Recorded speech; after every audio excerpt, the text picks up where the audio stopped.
Hey guys, welcome back to Mppsc Made Simple, and this is the fifth lecture in which we are going to learn about climate and seasons of MP. आज हम MP के climate और seasons के बारे में बात करेंगे और ये हमारा फिफ्थ लेक्चर है इन MPG के सीरीज़। और इसके पहले मैंने 4 लेक्चर ऑलरेडी बना दिए, अगर आपने वो नहीं देखे तो वो देख लीजिए।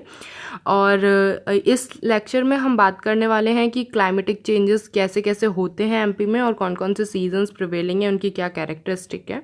सो इसमें मेंस और प्रीलिम्स में दोनों में आपको हेल्प मिलेगी। सो लेट अस स्टार्ट। सो सबसे पहले हम बात कर लेते हैं कि what is the difference between weather and climate. Weather क्या है? Weather is short term variation in atmosphere, जबकि क्लाइमेट क्या है? Weather condition over a long time. Weather condition बहुत समय तक जब हम इसको रिकॉर्ड करते हैं तो हमें उस जगह का क्लाइमेट मिलता है। और वेदर क्या होता है? वेदर मोमेंटरी या उस टाइम पे कैसा एटमॉस्फेरिक कंडीशन है उसके ऊपर डिपेंड करता है वेदर। और वेदर को जब हम for a long period of time, for 20 years, 30 years, 40 years, अगर वही चीज़ बार बार रिपीट हो रही है तो हम उसको क्या नाम दे देते हैं कि इस जगह का क्लाइमेट ऐसा है। सो एक बार देख लेते हैं definition. Weather is defined as a momentary state of atmosphere while the climate refers to the average of weather conditions taken over a longer period. Okay, अब अगर हम देखें कि वेदर चेंजेस जो होते हैं वो बहुत क्विकली होते हैं, जैसे कि day to day weather change होता है या फिर week to week weather change होता है। बट क्लाइमेटिक चेंजेस अगर हम देखें तो हम बहुत सालों के बाद हम क्लाइमेटिक चेंजेस को नोट कर पाएंगे। Okay, so weather is short term variation and climate is long term variation. Climate is what you expect and weather is what you gate.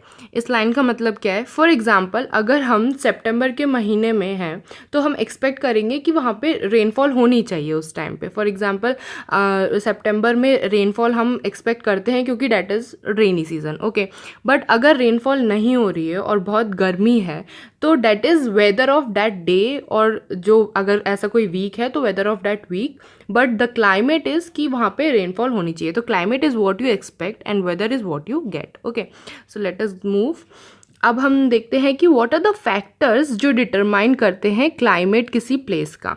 कौन कौन से फैक्टर्स डिटरमाइन करते हैं क्लाइमेट किसी प्लेस का? तो पहला है latitude, second is altitude, third is relief features, fourth is distance from the sea, and fifth is pressure and wind system. Okay, तो सबसे पहले हम लैटिट्यूड देख लेते हैं। ये लो लैटिट्यूड है, these are mid latitude, these are high latitude. अगर हम देखें तो यहाँ पे हमारा इक्वेटर आएगा and this is tropic of cancer and this is tropic of capricorn. तो अगर हम ये वाला जो एरिया देखें तो यहाँ पे जो सनरेज हैं वो यही ट्रॉपिक ऑफ कैंसर से लेके ट्रॉपिक ऑफ कैप्रिकॉर्न तक ही सनरेज जो है वो परपेंडिकुलर होती हैं या वर्टिकल होती है। और जितनी ज़्यादा सनरेज वहाँ पे परपेंडिकुलर होगी उतनी ज़्यादा सनलाइट या हीट हमें उस जगह पे मिलेगी।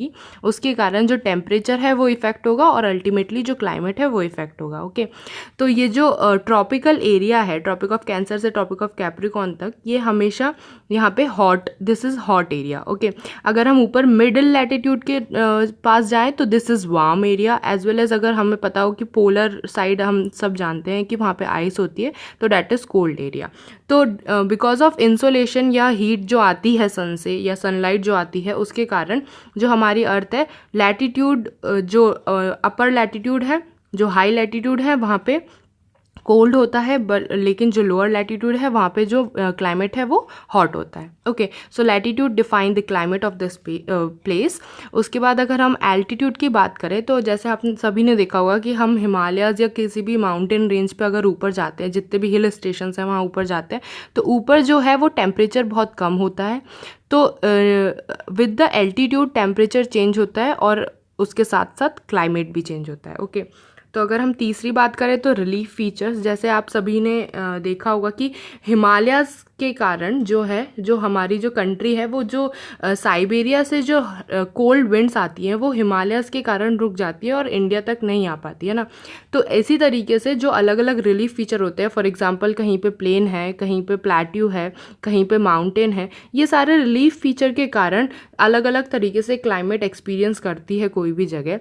अगर हम ये वाला एग्जाम्पल देखें तो जैसे हम देख रहे हैं कि यहाँ पे जो विंड्स हैं जो कि मॉइस्चर लेडन विंड्स हैं, मतलब इनमें मॉइस्चर है, वो अगर पास हो रही है एंड कोई भी माउंटेन रेंज बीच में आती है तो वो माउंटेन जो उसका जो रिलीफ है उसके हिसाब से जो एयर है, विंड है, वो ऊपर ऊपर की तरफ जाने लगती है और उसी के हिसाब से जो क्लाउड है वो वहाँ पे कंडेंस हो जाते हैं और वहाँ पे रेनफॉल होती है। ओके, तो ये रेनफॉल किसके कारण हो रही है? ये रिलीफ के कारण हो रही है। तो ये जो यहाँ का माउंटेन रेंज है या ये जो माउंटेन है ये डिफाइन कर रहा है कि यहाँ पे रेनफॉल होगी या नहीं होगी। और अगर हम इसी माउंटेन की दूसरी साइड देखें तो यहाँ पे कोई रेनफॉल नहीं होती, क्योंकि यहाँ पे रेनफॉल ऑलरेडी हो चुकी है और जो एयर यहाँ तक पहुँचती है वो अब ड्राई और वार्म हो जाती है और वो जब नीचे आती है तो कोई रेनफॉल नहीं होती। Okay, so this is known as windward side, this is a leeward side. और ये एक एग्जाम्पल है कि कैसे रिलीफ फीचर किसी जगह का क्लाइमेट डिफाइन करते हैं। अगर हम नेक्स्ट देखें तो डिस्टेंस फ्रॉम द सी से कितना डिस्टेंस है किसी जगह का, वो भी डिफाइन करता है कि वहाँ का क्लाइमेट कैसा होगा, क्योंकि सी के पास जो है जो लैंड है और सी है उनकी हीटिंग कैपेसिटी और उसमें डिफरेंस होता है। फॉर एग्जांपल जो लैंड है वो बहुत जल्दी हीट हो जाती है और वो उतनी जल्दी ठंडी हो जाती है। तो अगर हम दिन में देखें तो जब लैंड हीट होती है तो वहाँ से जो है जो एयर वार्म एयर है वो ऊपर राइज होती है और उसी के साथ ये जो पूरा साइकिल बनता है तो उसके कारण जो सी ब्रीज है वो फॉर्म होती है ना। तो सी से कोल्ड एयर आएगी लैंड की तरफ और रात में वाइस वर्सा होगा। तो ये जो लैंड और सी ब्रीज होते हैं इनके कारण जो एरियाज जो कि सी के पास होते हैं उनमें उतना ज़्यादा डिफरेंस नहीं आता टेम्परेचर का, क्योंकि जो मॉडरेटिंग इफेक्ट होता है सी का वो वहाँ पे वर्क करता है। तो यहाँ पे एक्सट्रीम टेम्परेचर्स नहीं होते। ओके, तो this also effect the climate of a place. और उसके साथ में अगर हम बात करें तो प्रेशर एंड विंड सिस्टम, जैसे कि हम सभी ने देखा होगा कि या सुना होगा न्यूज़ में कि मॉनसून आने वाला है, monsoon is going to arrive. तो मॉनसून एग्जैक्टली क्या होता है? मॉनसून होते हैं ये मॉनसून विंड्स होती हैं जो कि मॉइस्चर लेडन विंड्स होती हैं, जो जब इंडिया में रीच करती है तो वहाँ पे रेनफॉल होती है ना। तो इन सब विंड्स, और ये विंड्स क्यों फॉर्म होती हैं? Because of pressure, high pressure low pressure के कारण ये विंड्स फॉर्म होती है और हम हाई प्रेशर से लो प्रेशर की तरफ ये जाती है ना, ये ट्रैवल करती है। तो इसी तरीके से ये विंड और प्रेशर सिस्टम के कारण भी किसी भी जगह का क्लाइमेट हम डिफाइन कर सकते हैं। ओके, आई होप कि दिस इज क्लियर। अब हम देखते हैं कि एमपी का क्लाइमेट एग्जैक्टली कैसा है। तो मध्य प्रदेश हैज़ अ सब tropical monsoon type of climate. जैसे हम सभी को पता है कि यहाँ से हमारा ट्रॉपिक ऑफ कैंसर पास होता है, तो ट्रॉपिक ऑफ कैंसर एमपी को लगभग तो 2 पार्ट में डिवाइड करता है। यहाँ पे हमारा एमपी है। तो this is sub tropical monsoon type of climate. Tropic of cancer passes through the midway through MP and has great influence. और ट्रॉपिक ऑफ कैंसर के कारण हमारी जो क्लाइमेट है वो इन्फ्लुएंस होता है, जैसे कि हमने देखा कि लैटिट्यूड इन्फ्लुएंस करती है क्लाइमेट को। और जो रेनफॉल है वो किसके द्वारा होती है एमपी में? साउथ वेस्ट मानसून के कारण। ये जो मानसून है this is south west monsoon, जो कि 2 ब्रांच में डिवाइडेड है। एक है अरेबियन ब्रांच, एक है बे ऑफ बंगाल ब्रांच। तो एमपी में इन दोनों ब्रांच से ही रेनफॉल रिसीव की जाती है। ठीक है, तो because of its location MP receives rainfall from both Arabian Sea as well as Bay of Bengal branch. इन दोनों ब्रांच से एमपी में रेनफॉल आती है। ओके, तो लेट अस सी कि एमपी की क्लाइमेटिक डिविजन्स कौन कौन सी है। एमपी 4 क्लाइमेटिक डिविजन्स में डिवाइडेड है। तो सबसे पहला है नॉर्दर्न प्लेन्स। ये जो एरिया है this is northern plains. In northern plains extremes of climatic condition prevails. मतलब यहाँ पे जो है जो विंटर्स होंगे तो वो भी एक्सट्रीम होंगे, जो समर्स होंगे तो वो भी एक्सट्रीम्स होंगे। ये कौन कौन सा एरिया इंक्लूड करता है? बुंदेलखंड का area, Rewa Panna area, central India. And the chief region of extremes of climate is continentally, that is absence of moderating effect of sea. यहाँ पे कोई सी का मॉडरेटिंग इफेक्ट काम नहीं करता, इसलिए इसके कारण यहाँ पे जो है जो क्लाइमेटिक कंडीशंस होती हैं वो बहुत एक्सट्रीम होती है। एक्सट्रीम विंटर होता है और एक्सट्रीम ही समर होता है। ओके, और अगर हम नेक्स्ट बात करें तो नेक्स्ट इज मालवा प्लेट्यू। और इस क्लाइमेटिक जोन में ये समर में स्लाइटली हॉट रहता है और मॉडरेटली कोल्ड रहता है विंटर में। बहुत ज़्यादा सर्दी भी नहीं है, बहुत ज़्यादा गर्मी भी नहीं है। तो ये relatively even type of climate है। यहाँ पे ना ज़्यादा सर्दी है और ना ज़्यादा गर्मी है। अगर हम देखें तो दिस एरिया इज़ कंपैरेटिवली पास है सी से और ये एरिया बहुत ज़्यादा दूर है सी के। तो इसलिए हम देख सकते हैं कि यहाँ पे कॉन्टिनेंटैलिटी है, that is absence of moderating effect of sea, और यहाँ पे वो कॉन्टिनेंटैलिटी थोड़ी सी कम है। ओके तो अगर हम नेक्स्ट देखें तो next is Vindhya and Satpura हिली रेंज, विंध्या हिली रेंज जिसमें सतपुड़ा हिल्स को भी इंक्लूड करते हैं। तो sorry this is in this climatic zone summers as well as winters are balanced in nature, the extremes here also the extremes of climate is not experience, यहाँ पे भी जो क्लाइमेट है वो एक्सट्रीम नहीं है, और समर्स और विंटर यहाँ पे भी बैलेंस्ड है। जो मेजर हिल स्टेशन है of this state they are also in this zone, तो ये आप देख सकते हैं, this is Vindhya hills, this is Satpura hills. और अगर हम Narmada valley, that is the last and fourth climatic division, ये climatic zone, the climatic zone has proximity to tropic of cancer and summers are extremely hot, यहाँ पे जो summers हैं वो extremely hot है, and winters are moderately cool, winters ज़्यादा cool नहीं है, cold नहीं है, लेकिन summers जो है summer extremely hot है। और यहाँ पे कौन सा typical monsoon type of climate यहाँ पे prevail करता है, this is नर्मदा वैली। और यहाँ पे समर्स है वो बहुत ज़्यादा हॉट है, लेकिन विंटर्स है वो मॉडरेटली कोल्ड है, बहुत ज़्यादा कोल्ड नहीं है। तो this is typical monsoon type of climate Narmada valley का हम कह सकते हैं। तो हमने 4 देख लिए, Vindhya hills, Narmada valley, northern plains and Malwa plateau. इन चारों की कैरेक्टरिस्टिक्स आप याद रखिए, these are the divisions, climatic divisions of MP. अब हम बात कर लेते हैं कि एमपी में कौन कौन से सीजन्स होते हैं। तो एमपी में मेनली 3 सीजन्स होते हैं, समर, विंटर, रेनी। और अभी हम देखते हैं कि समर सीजन एग्जैक्टली कब होता है। तो अगर आप इस इमेज को देख सकते हैं तो यहाँ पे जो है, जो ट्रॉपिक ऑफ कैंसर है, this is tropic of cancer, this is equator and this is tropic of capricorn. तो अगर हम देखें कि ट्रॉपिक ऑफ कैंसर पे जब परपेंडिकुलर रेज आती हैं जिस टाइम पे, मतलब कि जो इक्वेटर से जो सन है वो मूव होने लगता है टुवर्ड्स ट्रॉपिक ऑफ कैंसर, और ट्रॉपिक ऑफ कैंसर पे परपेंडिकुलर या वर्टिकल रेज आती हैं, तो ये वाला जो टाइम होता है उस टाइम पे नॉर्दर्न हेमिस्फीयर में समर होता है, और उसी टाइम पे एमपी में या इंडिया में समर होता है। तो समर सीजन को हम क्या बोलते हैं एमपी में? ऊनाला। Unala is also, summer season is also known as unala MP. तो summer season in MP starts with mid of March, मार्च के मिड में स्टार्ट होता है और लगभग जुलाई में, जून के एंडिंग में या जुलाई में एंड हो जाता है with the arrival of monsoon. This is also a spelling mistake, sorry. Monsoon के अराइवल से ये एंड होता है। ओके तो समर में टेम्परेचर है वो हमारा 45 डिग्री के आसपास भी रिकॉर्ड किया गया है, जो एमपी में जो हॉट प्लेसेस है वहाँ पे। तो वहाँ तक हमारा टेम्परेचर पहुँचता है। और जो सदर्न पार्ट ऑफ एमपी है, जो ट्रॉपिक ऑफ कैंसर के सदर्न पार्ट है, ये वाला जो पार्ट है, मतलब अगर हम देखें तो ट्रॉपिक ऑफ कैंसर अगर यहाँ से पास होता है और एमपी ये है, तो जो south of tropic of cancer है वो वाला जो पार्ट है तो वो ज़्यादा इंसोलेशन रिसीव करता है as compare to the northern part.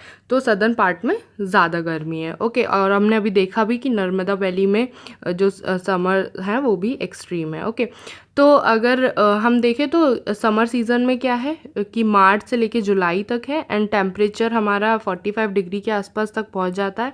And MP में जो सदर्न पार्ट है that receive more insulation as compare to the northern part. अगर हम रेनी सीजन की बात करें तो रेनी सीजन को चौमासा भी बोलते हैं, और rainy season varies from east to west. East और वेस्ट में रेनी सीजन है जो वेरी करता है। जो ईस्टर्न पार्ट में है, जो पहली बार जो मानसून टेक प्लेस होता है वो कब होता है? वो मिड जून में होता है, लेकिन वेस्टर्न पार्ट में मिड जुलाई में। ओके तो ईस्टर्न पार्ट में अगर हम बात करें तो मिड जून में हमारा जो मानसून पहुंच रहा है, लेकिन वेस्टर्न पार्ट में मिड जुलाई में। तो ईस्टर्न पार्ट में पहले रेनफॉल होगी, वेस्टर्न पार्ट में बाद में रेनफॉल होगी। The winds which blow from bay of Bengal covers almost entire MP. अगर हम देखें तो 2 पार्ट हमने ऑलरेडी देखे कि अरेबियन सी ब्रांच है और बे ऑफ बंगाल ब्रांच है, लेकिन जो बे ऑफ बंगाल ब्रांच है वो लगभग पूरे एमपी को कवर करता है, जैसे कि हम इस पिक में भी देख सकते हैं। लेकिन जो अरावली ब्रांच है वो कुछ वेस्टर्न पार्ट को हमारे इन्फ्लुएंस करता है या वहाँ पे रेनफॉल कॉज करता है। Okay the western part of MP also receive rainfall from Arabian sea branch, लेकिन जो ईस्टर्न पार्ट है या जो बे ऑफ बंगाल ब्रांच है वो लगभग पूरे एमपी को कवर करता है, और जो bay of Arabian sea branch है वो सिर्फ वेस्टर्न पार्ट ऑफ एमपी को कवर करता है। और the third season is winter season. Winters are comparatively short, अगर हम बाकी जगह से कंपेयर करें तो फिर भी एमपी में विंटर शॉर्ट है। Winter start from October and last up to March. मार्च में जो अक्टूबर से फरवरी तक एग्जैक्टली विंटर होता है, और मार्च इज़ अ मिक्सचर जहाँ पे विंटर ख़त्म होते हैं और समर्स स्टार्ट होते हैं। Okay, rainfall occurs in winter due to western disturbances. आपने बहुत बार देखा होगा कि विंटर्स में भी काफ़ी बार रेनफॉल होती है, तो वो क्यों होती है? वो वेस्टर्न डिस्टर्बेंसेज के कारण होती है। अगर हम इस पिक्चर में देखें, इस मैप में देखें, तो यहाँ से जो मेडिटेरियन सी से वेस्टर्न डिस्टर्बेंसेस स्टार्ट होते हैं और वो विंड स्टार्ट होती है ब्लो करना, एंड इस तरीके से ये इंडिया में ब्लो करती है। और यहाँ पे अगर हम देखें तो यहाँ पे हमारा एमपी होगा। तो this because of these western disturbances जो विंड्स आती हैं उसके कारण यहाँ पे रेनफॉल कॉज होती है। तो ये जो रेनफॉल होती है this is cyclonic in nature. ये साइक्लोन जनरेट होते हैं यहाँ से और साइक्लोन्स ही ट्रैवल करते हैं यहाँ तक। तो मेडिटेरियन सी से जो वेस्टर्न डिस्टर्बेंसेस आते हैं that cause rainfall in MP as well. और जो एवरेज टेम्परेचर है विंटर सीजन का that is 50 degree celsius throughout the state. 15 degree celsius हम देख सकते हैं कि टेम्परेचर होता है। और अगर हम इस पिक में देखें तो जिस टाइम पे विंटर सीजन होता है उस टाइम पे जो वर्टिकल रेज है, जैसे आप देख सकते हैं कि this is tropic of cancer, this is equator and this is tropic of capricorn. अब जो वर्टिकल रेज होंगी वो कहाँ पे होंगी? वो tropic of cancer, tropic of capricorn के आसपास होंगी। तो जो ये वाला जो एरिया है यहाँ पे समर होगा, और जो हम देख सकते हैं कि यहाँ पे जो सनरेज आ रही हैं उनका जो एंगल है वो बहुत कम है। तो इसके कारण जो यहाँ पे है, यहाँ पे बहुत कम इंसुलेशन होगा एज वेल एज यहाँ पे विंटर्स होंगे। इसलिए जो हमारा ये जो एमपी इस साइड जहाँ कहीं पड़ेगा तो वहाँ पे उस टाइम पे विंटर्स होंगे। ओके, तो this picture describe the effect of latitude. Okay, अब हम देख लेते हैं कुछ इम्पॉर्टेंट पॉइंट्स जो कि एग्ज़ाम में पूछे जाते हैं। जो भिंड है, Bhind is a district in MP, ये सबसे लोएस्ट रेनफॉल रिसीव करता है एमपी में, that is 55 centimetre average rainfall. और जो पचमढ़ी है वो हाईएस्ट रेनफॉल रिसीव करता है। पचमढ़ी कहाँ पे? पचमढ़ी होशंगाबाद में है, that is 199 centimetre of rainfall. Hottest place in MP is Khajuraho of Chhatarpur district. Hottest place Khajuraho है। अभी न्यूज़ आई थी थोड़े दिन पहले कि खजुराहो has been recorded with 47.5 degree Celsius, और it is the hottest place of India as well. अब मुझे नहीं पता कि ये ऑफिशियली उन्होंने डिक्लेयर किया है या नहीं किया, but this was a news. आप एक बार चेक कर लीजिएगा। Also the lowest temperature is recorded in Pachmarhi. Pachmarhi में होशंगाबाद में लोएस्ट टेम्परेचर है, that is it is the coolest place. और हॉटेस्ट प्लेस कौन सी होगी? हमारी खजुराहो। और average rainfall of MP is 102 centimetre, 112 centimetre. 112 centimetre rainfall average rainfall है एमपी की। और वेस्टर्न पार्ट जो है एमपी का date receive less rainfall as compare to eastern part. जैसे जैसे हम ईस्ट की तरफ जाएंगे तो रेनफॉल इंक्रीज़ होगी, और वेस्ट की तरफ जाएंगे तो रेनफॉल डिक्रीज़ होगी। ईस्ट में ज़्यादा रेनफॉल होती है और वेस्ट में कम रेनफॉल होती है एमपी में। Rainfall receive due to retreating monsoon is also known as mavatha in MP. Retreating monsoon क्या है? जो मानसून मतलब जो रिवर्सल होता है, मानसून विंड्स का रिवर्सल होता है। तो जब जैसे कि जब मानसून अराइव होता है तो विंड्स ऐसी ब्लो करती है, लेकिन जो रिवर्सल होता है उस टाइम पे विंड्स अपोजिट ब्लो करती हैं। तो this is known as retreating monsoon. जो हमने देखा कि विंटर में जो रेन कॉज होती है तो उसको हम क्या बोलते हैं? उसको हम मवाथा भी बोलते हैं इन एमपी। ओके, तो these were the some important points. With this we complete our this video. और आप देख लीजिए, इसमें एक दो बार आप रिवाइज करेंगे या एक दो बार देखेंगे तो आपको इजीली याद हो जाएगा। And please like, share and subscribe if you really like this videos. और ओके गाइज, कीप लर्निंग।